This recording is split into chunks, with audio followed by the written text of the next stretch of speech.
দর্শক, গতরাতে আমরা দেখেছি ছায়ানট কার্যালয়ে ধানমন্ডিতে সীমাহীন নজিরবিহীন ধ্বংসযজ্ঞ। সেখানে ব্যাপক ভাঙচুর এবং অগ্নিকাণ্ডের ঘটনা দেখেছিলাম। আজকে সংস্কৃতি উপদেষ্টা সেখানে উপস্থিত হয়ে সেই ব্যাপারে ব্যবস্থা গ্রহণের কথা বলেছেন। সরকার এখন দেখার বিষয় যে কি করে, কোন পথে যায়। গত ২৪ ঘন্টায় যা কিছু হয়েছে কিংবা হচ্ছে সেই ব্যাপারে সরকার নিন্দা জানিয়েছে। অনেকে বলছেন যে সরকারের কাজ কি নিন্দা জানানো নাকি মানে সমস্যার সমাধান করা।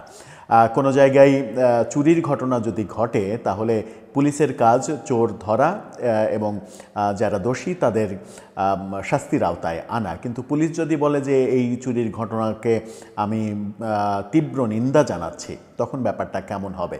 অনেকে এইভাবে মেলানোর চেষ্টা করছেন। কিন্তু গতকালকে ছায়ানটকে মানে অন্যান্য রাজনৈতিক সংশ্লিষ্ট ব্যাপার, যেমন ভারতীয় দূতাবাস, ভারতের ওপরে একটা ক্ষোভ আছে, সেটা হলো আওয়ামী লীগের নেতাদের বাড়িতে আক্রমণ, সেটা আওয়ামী লীগের নেতাদের উপরে ক্ষোভ আছে।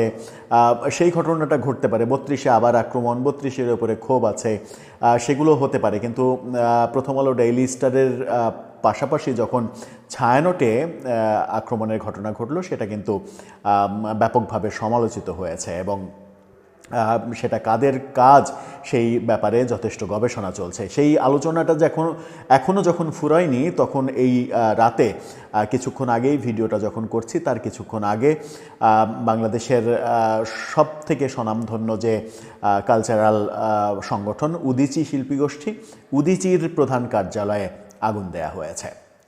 এই ঘটনা আমাদেরকে দেখতে হচ্ছে, একের পরে এক এই ঘটনাগুলো ঘটছে। উদীচী কার্যালয়ে কি ঘটলো, বিডি নিউজ 24 এই খবরটা নিশ্চিত করছে। তারা কি বলছে চলুন একটু জেনে দেখি কি হচ্ছে সেখানে। থাকবেন পলিটিক্স টিভির নিয়মিত আয়োজনে।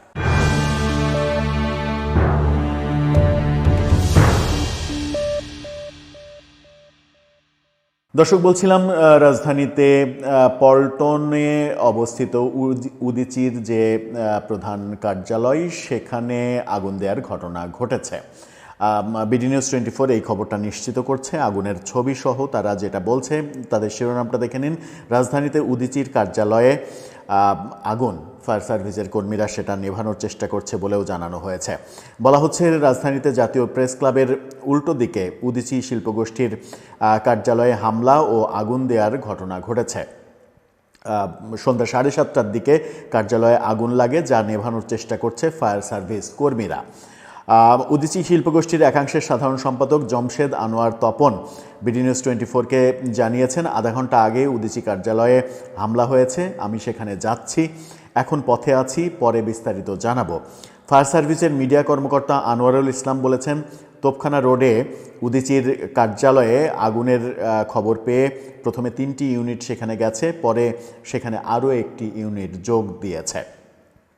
সংগঠনটির একাংশের সাংগঠনিক সম্পাদক আরিফ নূর এখন অফিসের নিচে রয়েছেন। বিডি নিউজ 24.com-কে তিনি বলেছেন, আমাদের কার্যালয়ে এখন আগুন জ্বলছে, আমাদের কক্ষটি একটু ভেতরের দিকে, সেই কক্ষেও আগুন জ্বলতে দেখা যাচ্ছে, আমি বাইরে আছি, আগুন নেভানোর চেষ্টা হচ্ছে।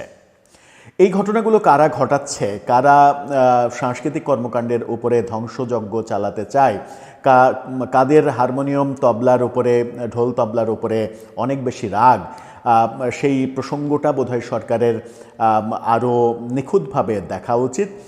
উদীচী বাংলাদেশের ঐতিহ্যবাহী একটা সংগঠন, যদিও সাম্প্রতিক সময়ে আমরা দেখেছি যে তাদের মধ্যে গ্রুপিং, এক অংশের কমিটি আর এক অংশের কমিটি, এরকম গ্রুপিং দেখা যাচ্ছে, যা উদীচীর যে সাংস্কৃতিক ঐতিহ্য সেই ঐতিহ্যকে অনেকখানি ম্লান করেছে। তারপরেও উদীচীর মতো সংগঠনের কার্যালয়ে আগুন, এর আগে আমরা দেখেছি উদীচীর অনুষ্ঠানে বোমা হামলার ঘটনা, সেটা অনেক বছর হয়ে গেল। তারপরে উদীচীর এই মানে সংগঠনে অফিসে আগুন দেয়া, এটা একটা নতুন মাত্রা পেতে যাচ্ছে বোধহয়।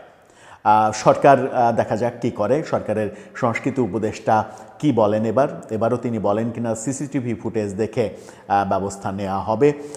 এই ঘটনা যখন একের পর এক হচ্ছে তখন সরকার মানে বিভিন্ন প্রতিষ্ঠান, যে প্রতিষ্ঠানগুলোতে আক্রমণের সম্ভাবনা রয়েছে গোয়েন্দা নজরদারির মাধ্যমে যেগুলো খুব সহজেই জানা যায়, সেই প্রতিষ্ঠানগুলোর ব্যাপারে সরকার কতটা সচেতন আছে সেই প্রশ্নও উঠে আসছে আলোচনায়। দর্শক, আপনার কি মনে হয়? আপনার মতামত জানিয়ে লিখতে পারেন আমাদের কমেন্ট বক্সে।